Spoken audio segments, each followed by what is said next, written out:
Welcome to the AI Floor Trader, the premium Tuesday 8-minute market briefing, where we follow the capital wherever it goes. I am your lead anchor, and today is Tuesday, June 16th, 2026. The market is shifting beneath our feet. We are witnessing what could be the most significant capital rotation of the year.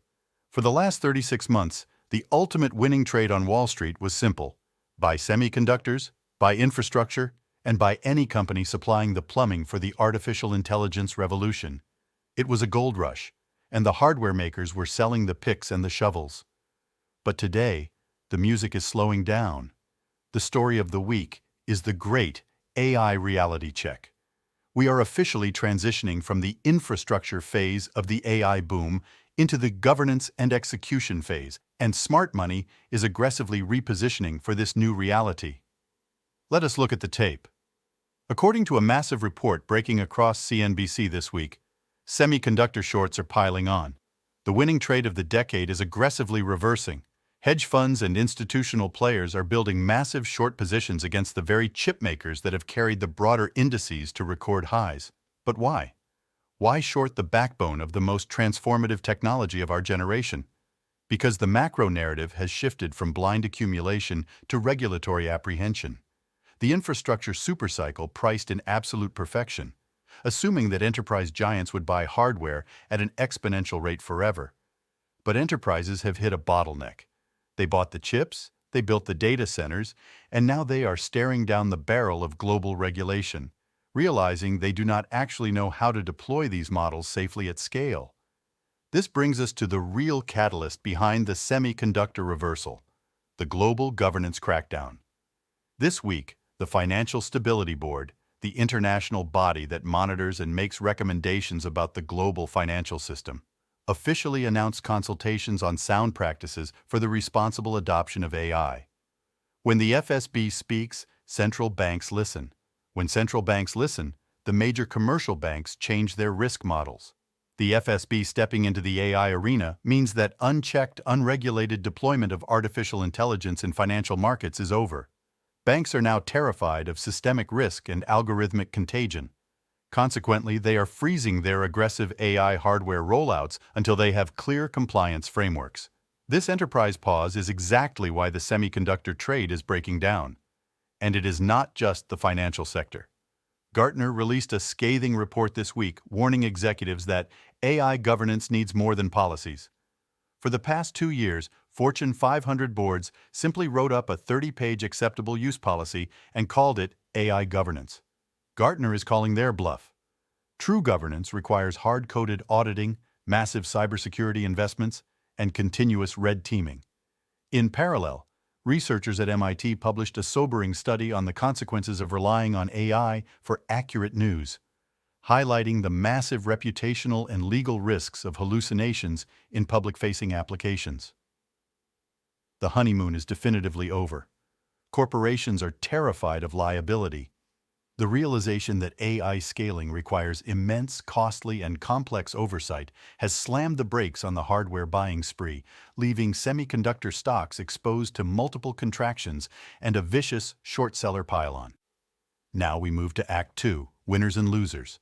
In a capital rotation of this magnitude, there's always a trade. Let us start with the losers. The obvious casualties here are the semiconductor pure plays and the heavily leveraged tech ETFs that track them. These equities have been priced for a parabolic growth trajectory that assumes no regulatory friction. As institutional shorts pile in, we are going to see severe price volatility, multiple compression, and a painful unwinding of retail long positions. But the collateral damage extends further. The unregulated AI wrappers, those thousands of software startups that simply built thin user interfaces on top of foundational models without proprietary data or compliance moats, are going to be wiped out. Enterprise chief information officers will not touch them. If an AI vendor cannot pass a stringent FSB-compliant security audit, their revenue is going to zero. So, who are the winners? Follow the compliance budgets. The smart money is rotating out of semiconductor hardware and pouring directly into AI governance, auditing platforms, and enterprise cybersecurity. The winners are the picks and shovels of regulation. Compliance as a service platforms that can guarantee a localized, hallucination-free, and legally defensible AI deployment are about to see their valuations skyrocket. Furthermore, the massive tech incumbents with deep enterprise moats are perfectly positioned to win. Look at Microsoft's official blog this week, heavily leaning into AI, jobs, and the next generation. Microsoft is actively pivoting its narrative away from autonomous disruption and toward human-centric, highly governed Copilot tools. They are selling safety. They are selling corporate responsibility. In this new era, the companies that can seamlessly integrate AI into existing compliant workflows will absorb the capital fleeing the raw hardware space. This brings us to Act 3. What smart money is watching. Institutional capital is notoriously unsentimental. They rode the semiconductor wave up, and now they are looking for the exact inflection point to ride the governance wave. Right now, smart money is heavily monitoring enterprise capital expenditure reports. For the past 12 quarters, corporate earnings calls have been dominated by the phrase GPU acquisition.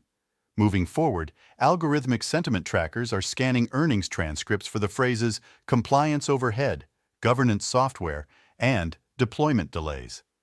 Hedge funds are actively mapping out which legacy software providers are successfully cross-selling AI auditing tools to their existing client base. Additionally, the bond market and banking analysts are hyper-focused on the Financial Stability Board's next moves. If the FSB categorizes certain autonomous AI trading algorithms or loan origination models as a systemic risk, we will see immediate massive capital requirement hikes for Tier 1 banks utilizing those tools.